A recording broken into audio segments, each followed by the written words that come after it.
اب ایک طرح سے دیکھا جائے تو اس بندے نے بات تو ٹھیک کی ہے، کیونکہ جو ایک اللہ کا نہیں ہوتا وہ اسی طرح سے در بدر کتوں کی طرح ہڈی کی تلاش کے اندر در بدر پھرتا رہتا ہے، جیسے یہ لوگ جو دربار دیکھتے ہیں وہاں پر سجدے میں گر پڑتے ہیں۔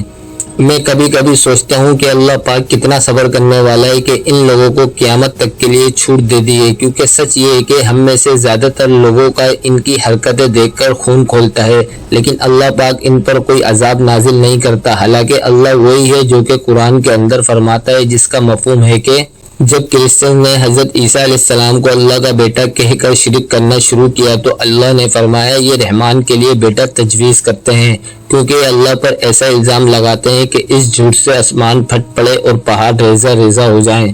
مطلب یہ اتنا بڑا اور اللہ کی ذات کو ناراض کرنے والا گناہ ہے، لیکن اس کے باوجود بھی اللہ اتنا صبر والا ہے کہ ایسے لوگوں کو قیامت تک کے لیے مہلت دے دی ہے، ان پر کوئی عذاب نازل نہیں کیا۔ اللہ فرماتا ہے قیامت کے دن جو چاہوں گا اپنی رحمت سے گناہ بخش دوں گا، لیکن شرک ایسا گناہ ہے جس کو کبھی معاف نہیں کروں گا۔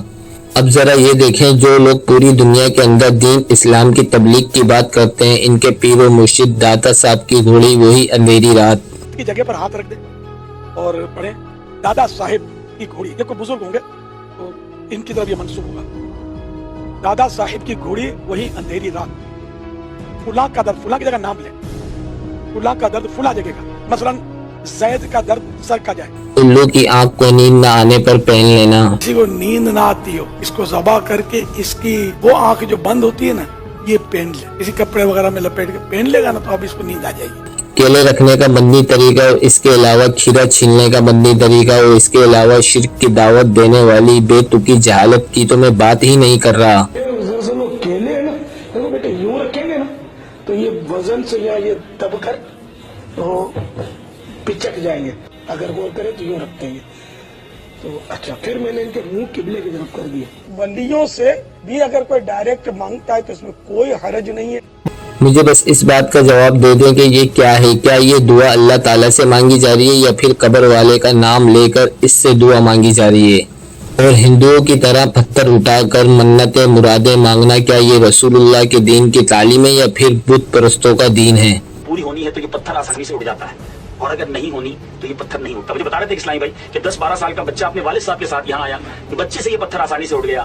والد صاحب نہ اٹھا سکے۔ بہرحال یہ عجیب و غریب ضرور لگ رہا ہوگا آپ کو، لیکن یہ زندہ حقیقت ہے اور ہم یہاں موجود ہیں۔ اب آئیے کچھ نیتوں کے ساتھ میں بھی اٹھانے کی کوشش کرتا ہوں۔ اور ویسے آپ اس کو اٹھائیں تو اچھا خاصا مشکل کام ہے، لیکن اگر 11 بندے اس کے نیچے انگلی رکھیں اور کسی بھی اللہ کے ولی کا جو ہے نا وہ دل میں تصور کرے تو یہ اٹھ جاتا ہے حضرت۔ اور میں نے دعوت اسلامی والوں نے جب اس کو چلایا تھا میں نے تب بھی دیکھا تھا اور آج میں نے اپنی آنکھوں سے دیکھا ہے، اور یہ حضرت ایک باب اللہ کا فضل۔ Hey, I've seen this one. بھگوان شیو اور ماں کالی کے درشن کے بعد آپ مندر پریسر میں چمتکاری پتھر کو دیکھ سکتے ہیں۔ مانیتا ہے کہ اس پتھر کو اٹھانے والے کی منوکامنا پوری ہوتی۔ کہا جاتا ہے اس پتھر کو وہی اٹھا پاتے ہیں جن کا دل صاف ہوتا ہے اور بھگوان شیو میں شردھا رکھتے ہیں۔ کئی بار اس پتھر کو بڑے سے بڑا پہلوان بھی نہیں اٹھا پاتا۔ دیکھیں جن لوگوں کو اللہ نے ہدایت دینی ہوتی ہے ان کے لیے یہی سوال ہی آنکھیں کھول دینے کے لیے کافی ہوتے ہیں، اور جن کی آنکھوں پر پٹی بندھی ہوئی ہے وہ ہزار دلیلیں سن کر بھی آنکھیں بند کر لیں گے۔ میرا بگڑا وقت سنوار دو، میرے بگڑا وقت سنوار دو، میرے خواجہ مجھ کو نواز دو۔ مصیبت ٹال دینا کام کس کا، غوث اعظم کا۔ یہ سارے شرک کے اڈے ان لوگوں نے وسیلے و توسل کے نام پر شروع کیے ہیں کہ نیک لوگوں کا واسطہ اللہ کو دے کر دعا مانگنا، حالانکہ یہ وسیلہ زندہ لوگوں کے لیے ہے کہ دنیا میں اگر کوئی نیک بندہ زندہ ہے تو اس سے آپ دعا کروا سکتے ہیں اور اس کا وسیلہ بھی اللہ کو دے کر دعا مانگ سکتے ہیں، اس کے اندر کوئی برائی نہیں ہے۔ لیکن اگر ایک بار وہ بندہ دنیا سے چلا گیا، وہ قبر کے اندر موجود ہے اور آپ اس کو مدد کے لیے پکاریں، اس کو اپنا مشکل کشا سمجھے کہ آپ کی مشکلیں وہ حل کر سکتا ہے، تو اس کا مطلب ہے کہ آپ اس کو اپنا رب مان رہے ہیں، کیونکہ انسانوں کا مشکل کشا ہونا، اس کی حاجتوں کو پورا کرنا، اس کی مدد کرنا، یہ تمام صفات اللہ کے لیے خالص ہیں۔ سورہ بنی اسرائیل کے اندر اللہ فرماتا ہے کہ تم میرے سوا کسی کو اپنا وکیل مت بناؤ، مطلب مجھ سے ڈائریکٹ مانگو، کسی وسیلے کی درمیان میں کسی سفارش کی کوئی ضرورت نہیں ہے، میں ڈائریکٹ تمہاری دعاؤں کو سنتا ہوں۔ اس کے بعد سورہ یونس کے اندر اللہ فرماتا ہے کہ اور یہ لوگ اللہ کے سوا جن سے اپنی مرادیں مانگتے ہیں وہ نہ ان کو نفع پہنچا سکتے ہیں اور نہ کوئی نقصان، اور یہ لوگ کہتے ہیں کہ یہ ہماری سفارش کریں گے۔ آپ یعنی محمد صلی اللہ علیہ وسلم ان سے کہہ دیں کہ تم اللہ کے سامنے ایسی باتیں بناتے ہو جو کہ آسمانوں اور زمین کے اندر وہ نہیں جانتا، مطلب یہ لوگ جو شرک کی گندگی سے اللہ کو منسوب کرتے ہیں۔ اب آپ خود بتائیں کہ اس سے بڑھ کر واضح دلیل اس سفارش اور وسیلے کو جڑ سے ختم کرنے والی اور کیا ہو سکتی ہے۔ آگے چلیں، سورہ زمر کے اندر اللہ فرماتا ہے کہ کیا لوگوں نے اللہ کے سوا دوسروں کو اپنی سفارش کرنے والا سمجھا ہوا ہے۔ اب آ جائیں سورہ قصص کی طرف، جس کے اندر اللہ فرماتا ہے کہ دعا کے اندر اللہ کے سوا کسی کو شامل نہ کرو، اللہ کے سوا کسی قسم کا کسی کو کوئی اختیار نہیں ہے۔ مطلب اللہ تعالیٰ یہ فرما رہا ہے کہ دعا کرنا بھی دراصل کسی کی عبادت کرنا ہے، کیونکہ جس سے آپ دعا کرتے ہیں اس کو اپنا مشکل کشا مان کر کرتے ہیں، جو کہ صرف اور صرف اللہ کی خاصیت ہے۔ ہم مسلمان صبح شام دن میں 5 مرتبہ ایک ہی آیت دہراتے ہیں، ایاک نعبد و ایاک نستعین، اے اللہ تجھ ہی کو اپنا حاکم مانتے ہیں اور تجھ ہی سے ہی مدد مانگتے ہیں۔ مطلب اللہ تعالیٰ صبح شام انسان سے یہ وعدہ لیتا ہے کہ میری ہی عبادت کرنا، مجھے کو آل سپریم ماننا، لیکن انسان وہ مخلوق ہے کہ شرک کی گندگی کے اندر ڈوب کر یہ سب کچھ بھول جاتا ہے،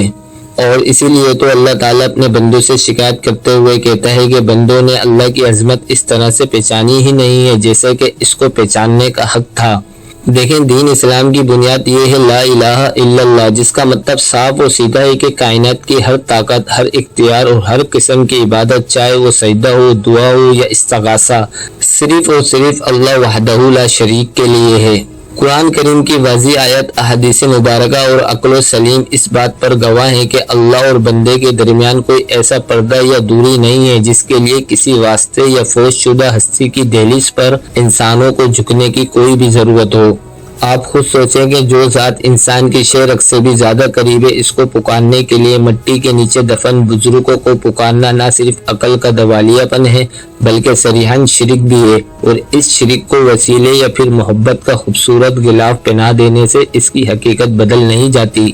بالکل اسی طرح سے جس طرح سے بت پرست اپنے بتوں کو خدا نہیں مانتے بلکہ اللہ تک پہنچنے کا یعنی سفارش کرنے کا ذریعہ سمجھتے ہیں۔ آپ سوچیں کہ قیامت کے دن جب یہ تمام بزرگ خود اللہ کے سامنے جواب دہ ہوں گے اور ان مشرکوں سے اپنی برات کا اعلان کریں گے تو ان مزاروں پر ناک رگڑنے والوں کا کیا بنے گا؟ اللہ تعالیٰ سے دعا ہے کہ ہمیں اور امت مسلمہ کے ہر ایک فرد کو شرک کے اس تاریخ دلدل سے نکالے اور خالص توحید کو سمجھنے اور صرف ایک اللہ کے سامنے ہمیشہ سر جھکانے کی توفیق عطا فرمائے، آمین۔ آج میں دنیا کا ایسا مندر دکھانے والا ہوں جہاں پہ مسلم سنت کی پوجا کی جاتی ہے اور ان کی فوٹو شنکر بھگوان کے ساتھ لگائی گئی ہے، اور یہ مندر ہندو ریتی رواج سے چلتا ہے۔ یہ ہے بابا تاج الدین کا مندر، جو کی ہے ناگپور کے چھوٹا تاج باغ میں۔ کہا جاتا ہے کہ ایک سمے میں لوگ تاج الدین بابا کو پاگل سمجھ کر ناگپور مینٹل اسلم میں بند کر دیے گئے تھے، اور کہتے ہیں کہ یہاں سے کوئی خالی ہاتھ نہیں لوٹتا، بس سچے دل سے مانگنا ضروری ہے۔ یہی ہے وہ جگہ جہاں مندر کی شانتی بھی ہے اور درگاہ کی برکت بھی۔